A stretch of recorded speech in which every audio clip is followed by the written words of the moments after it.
ప్రేమ, యేసుని ప్రేమ ఇది భూమి అందించలేనిందని ఒక చక్కటి పాటలో లాస్ట్ ఒక చరణంలో ఉంటుంది. ఎన్నాడన్నడు మారది నా యేసుని దివ్య ప్రేమ అనే మాట ఉంటుంది. ఎన్నడు కూడా ఆయన ప్రేమ ఏంచిదండి, మారదు. మనం కూడా ఎలా ఉండాలంటే మారని వారిగా మనం ఉండవలసిన అవసరత ఎంత ఉన్నది. అందరూ కూడా ఫిలిప్పీ 4:4 చెప్తూ అపోస్తలుడైన పౌలు చక్కటి మాట చెప్తాడు ఫిలిప్పీలకి. ప్రభునందు మరలా చెబుదును, ఈసారి నవ్వుతో అందరూ కూడా సంతోషంతో 2 చేతులు పైకెత్తి దేవుని నామాన్ని మహిమపరుద్దాం. దేవుని స్తోత్రం. హల్లెలూయా, హల్లెలూయా.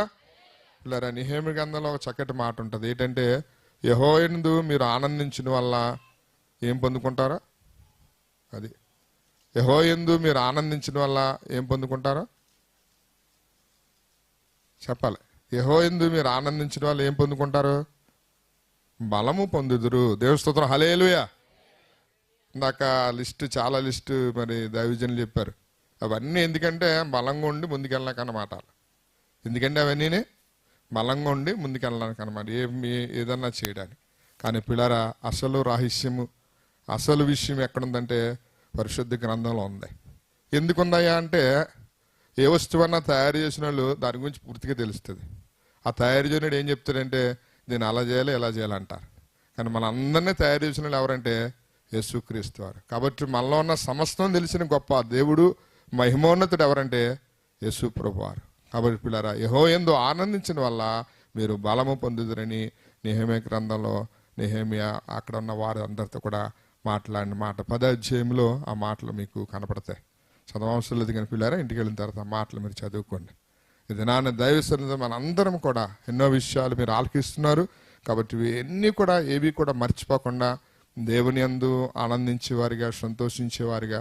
కొత్త నిబంధనలో ఒక చోట రాయబడి ఉంటుంది, వారు సంతోషంతో దేవుని మాటలను అంగీకరించిరి అంటారు. దేనితో అంగీకరించారండి? సంతోషంతో దేవుని యొక్క మాటలు ఏం చేశారు? వాళ్ళు అంగీకరించారు. మనం కూడా ఈ దినాన్ని సంతోషంతో దేవుని యొక్క మాటలను ప్రతి క్షణంలో కూడా మనం అంగీకరించే వారిగా ఉండాలి. ఈ లోకంలో చాలా వాటి యందు ఆనందించేవారు మనకు కనపడతారు. అది తాత్కాలికమైన ఆనందం, అప్పటికప్పుడు కలుగుతుంది. కానీ మళ్ళీ ఏదో రకమైన లోటుపాట్లు వస్తూ ఉంటుంటాయి. మన దేవుని యందు మనం ఆనందించడం వల్ల, దేవుని యందు సంతోషించడం వల్ల దేవుడు మన జీవితాల్లో తప్పనిసరిగా నెరవేరుస్తాడు. అందుకనే పిలిచిన వాడు నమ్మదగిన వాడని దేవుని యొక్క వాక్యంలో రాయబడింది. మనం తీసుకొచ్చారంటే కంపల్సరీ రక్షణలోకి మనం కొనసాగుతూ ఉంటే మనం తప్పనిసరిగా ఉన్నతమైన స్థితిలో నిలబడడానికి దేవుడు మనకు అవకాశం ఇచ్చాడు. మరి వెంటనే ఎందుకు జరగట్లేదు ఏంటంటే కొన్నిసార్లు దేవుడు ఏంటో నీకు చూపిస్తాడు. ఎవరేంటి అండి? దేవుడు ఏంటో నీకు అవగాహన కలిగిస్తారు, నీ జీవితంలో ఒక అనుభవాన్ని కలిగిస్తారు. ఆయన ఎంత గొప్ప దేవుడు, ఎంత ఉన్నతమైన దేవుడు, ఎంత అద్భుతమైన దేవుడు, ఎంత ఆశ్చర్యకరమైన దేవుడు మన జీవితంలో అనేక సార్లు ఆయన కార్యాలు జరిగిస్తారు. దేవుని యొక్క వాక్యంలో ఒక మాటను మనం చూసుకుందాం. అపోస్తలుల కార్యాలు 17:26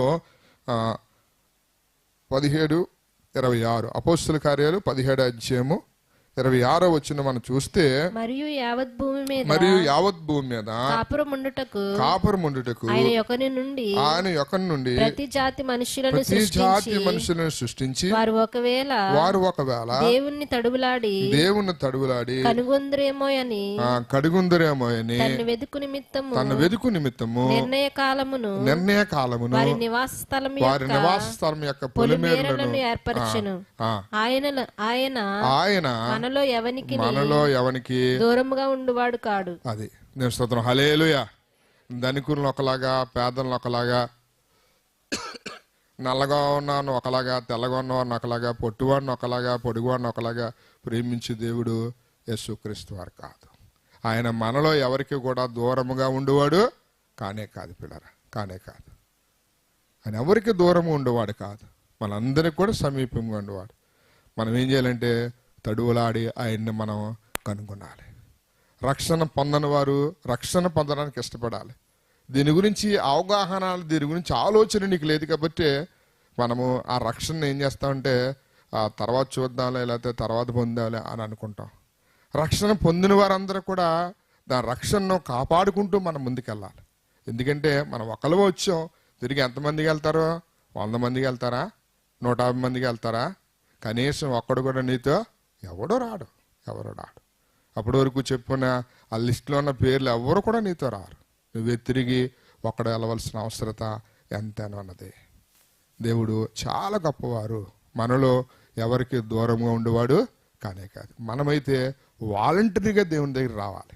దేవుడు ఇష్టపడేది అదే. స్వచ్ఛందంగా దేవుని మనం ఏం చేయాలంటే అంగీకరించాలి.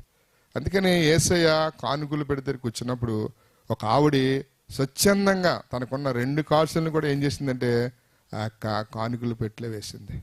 యేసయ్య చాలా సంతోషించారు. కారణం ఏంటంటే ఆవిడకున్నదంతయు జీవనమంతయు, చక్కటి మాట అక్కడ రాయబడి ఉంటుంది, జీవనమంతయు కూడా ఎవరికి వేసిందంటే అక్కడ దేవునికి కానుకగా సమర్పించింది. ఈ దినాన్ని పిల్లరా, దేవుని సన్నిధిలో మనందరం కూడా దేవుడు మనల్ని ఇష్టపడేది అదే. అప్పుడు ఎప్పుడైతే అలాగొస్తావో నువ్వు అడగకుండానే అనేకమైన కార్యాలు దేవుడు నీ జీవితంలో ఆయన జరిగిస్తాడు. ప్రార్థనలు జరుగుతున్నాయి, లేకపోతే సంఘ కార్యక్రమాలు జరుగుతున్నాయి. దాంట్లో మనం పాలు పంపులు పొందడానికి మనం ఏం చేయాలంటే ఇష్టపడాలి. ఆపద వచ్చిన తర్వాత కాదు, కానీ ఆపద రాకముందే నువ్వు ఇష్టపడితే, అందుకని అన్నాడు యేసయ్య, మీరు శోధనలో ప్రవేశించుకున్నట్లు మెలకు కలిగి ఏం చేయమన్నాడంటే ప్రార్థన చేయమన్నాడు. ప్రతి ఉదయం ప్రార్థన జరుగుతుంది.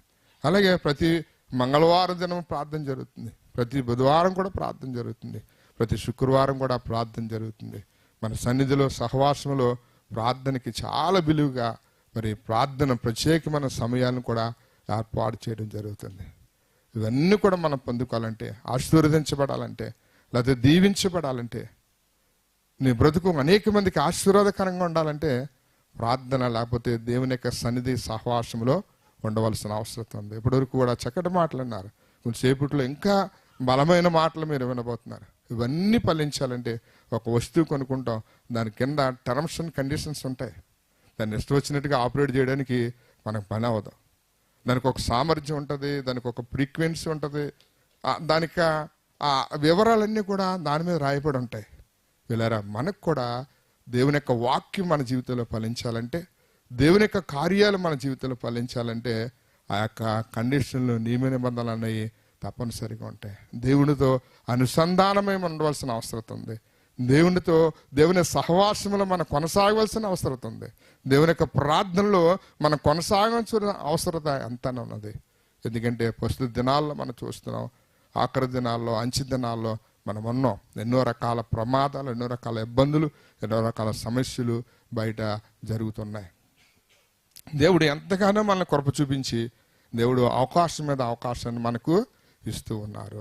అందుకని ధనవంతుడు ఎక్కడికి వెళ్ళిన తర్వాత అడుగుతున్నాడు, వేదనకరమైన స్థలానికి పాతాళంకి వెళ్ళిన తర్వాత అక్కడ అడుగుతున్నాడు, ఇప్పుడు ఒక ఛాన్స్ లేకపోతే ఒక అవకాశాన్ని నాకు ఇమ్మని అడుగుతున్నాడు. ఇది నా దైవసన్నిధి మీరు అందరూ కూడా వీళ్ళరా మరి పునరుత్థాన దినం ఆదివారం ఆరాధనకు వస్తున్నారు, మంచిదే. అయితే సంఘ కార్యక్రమాలు కూడా అన్నిట్లో కూడా మీరు పాల్గొన్నప్పుడు ప్రార్థన ద్వారా మీలో విశ్వాసం పెంపొందింపజేస్తారు. ప్రార్థన ద్వారా ఆ యొక్క మాటలు నీ హృదయానికి హత్తుకుంటే ఆత్మీయంగా నువ్వు బలపరచబడడానికి, ఆత్మీయంగా నువ్వు ఎదగడానికి, అనేక మందికి మాటలు చెప్పడానికి నీకు అవకాశము వస్తూ ఉంటుంది. కాబట్టి మనం చదువుకున్న అపోస్తల కార్యాల మాటను మనం జ్ఞాపకం చేసుకుంటే మనలో ఎవరికి ఆయన దూరంగా ఉండేవాడు కాదు, ఎవరికి కూడా దూరంగా ఉండేవాడు కాదు. అయితే మనము స్వచ్ఛందంగా దేవుని యొక్క ఆ పనులో కానీ, దేవుని యొక్క కార్యక్రమాల్లో కానీ, దేవుని యొక్క సన్నిధిలో కానీ మనంతటా మనమే వచ్చినప్పుడు యేసయ్య చాలా సంతోషపడతారు. దేవుని యొక్క వాక్యంలో నాకు బాగా నచ్చిన మాట, యేసయ్య సిలువ మోస్తున్నప్పుడు పల్లెటూరు నుంచి ఒక ఆయన వచ్చాడు, ఆయనే సీమోను గారు. పిల్లలు చాలామంది అక్కడ చూస్తున్నారు కానీ ఎవరు కూడా ముందుకి రాని పరిస్థితి. కానీ సీమోను వచ్చాడు.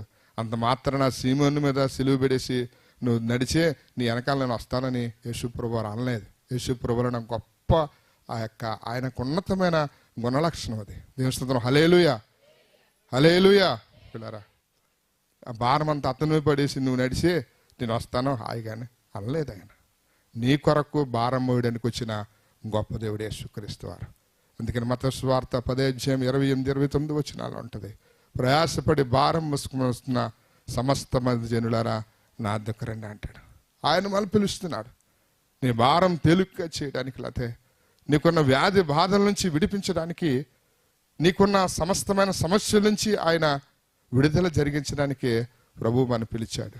కొన్నిసార్లు ఆయన చెప్పిన మాట మనం వినకపోవటం వల్ల ఆ వ్యాధులు బాధలకి ఆ దాటిలోకి మనమే ప్రవేశిస్తాం. అందుకని యాకోబు భక్తుడు అంటాడు, మన స్వకీయమైన దురాశల చేత విడవబడి మరులు కొల్పబడిన వాడే ఎవరికి వాడే శోధించబడుతున్నారు తప్పించి దేవుడు ఎవరిని కూడా శోధించేవాడు కానే కాదు. ఆయన విడిపించడానికి ఉన్నాడు, విడుదలకర్తగా ఉన్నాడు. ఆయన నిన్ను నిలబెట్టడానికి ఉన్నారు. అందుకని అంటాడు, పడిపోయిన దావీదు గుడారమును మరలా కట్టువాడు ఆయనే, గుండె చెదిరిన వారిని బాగు చేయవాడు ఆయనే. పిల్లారా, ఆయన మీద మనం ఆధారపడవలసిన అవసరం ఉంది. ఆయనలో మనం ముందుకెళ్ళవలసిన అవసరం ఉంది. ఆయనకు ఉన్నతమైన ప్రేమను మనం కనుగొనాలంటే ఆయన యొక్క సన్నిధిలో సహవాసములో మనకు వచ్చిన అవకాశాన్ని మనం ఏం చేసుకోవాలంటే సద్దునం చేసుకుంటూ ముందుకెళ్ళే వరకు ఉంటా. స్వచ్ఛందంగా మనం ఇష్టపడాలి. దేవుని మాటలను మనం స్వచ్ఛందంగా అంగీకరించాలి. అందుకని తుయితేర పట్టణస్థురాలు లూదియా పొడి ఆ యొక్క ఓదారంగ పొడి అమ్ముకునే లూదియా గారు ఒక చక్కటి మాటను అపోస్తలుల కార్యాలు ఆవిడ ఆసక్తితో దేవుని మాటలు అంటుందంట. అపోస్తలుడైన పౌలు గారు మాట్లాడుతున్నప్పుడు, దేవుని యొక్క మాటలు మాట్లాడుతున్నప్పుడు లూది గారి హృదయం ఏం చేయబడిందంటే తెరవబడిందని మాట అక్కడ రాయబడి ఉంటుంది. ఆసక్తితో ఆలకిస్తుంది. ఆవిడ హృదయం తెరవబడింది. తర్వాత ఆవిడ రక్షణలో కొనసాగించబడింది. రక్షణ కాపాడుకుంటూ ఆవిడ ముందుకెళ్ళటం జరిగింది. కాబట్టి పిల్లరా, ఏదో దినాన్ని ఈ లోకాన్ని వదిలి నేను కూడా వెళ్ళవలసిన అవసరం ఉంది. యేసు ప్రభు దగ్గర నిలబడవలసిన అవసరం ఉంది. ఎంతవరకు ఆయన కొరకు జీవించావో ఆ విషయాలన్నీ కూడా ఆయన నీతో మాట్లాడే ఆ పరిస్థితి రాబోతుంది. బలా మంచి దాసుడని అనిపించుకోలే ఉన్నారు. తర్వాత ఆ ఒక్క తలంతి ఇచ్చినట్టు తీసుకెళ్ళి భూమిలో కప్పెట్టి మళ్ళీ వ్యతిరేకంగా మాట్లాడుతున్న వారు కూడా ఉన్నారు. యేసు ఎప్పుడు కూడా మంచి జరిగించేవాడే, ఆయన ఎప్పుడు కూడా మంచి సమ్మరీడే. ఆలోచన మాత్రం మనం ఎప్పుడు వదలకుండా ముందుకెళ్లే వారిగా మీరు అందరూ ఉండాలని ప్రభు కొద్ది మాటలు మీకు దీవించి ఆశీర్వదించును గాక.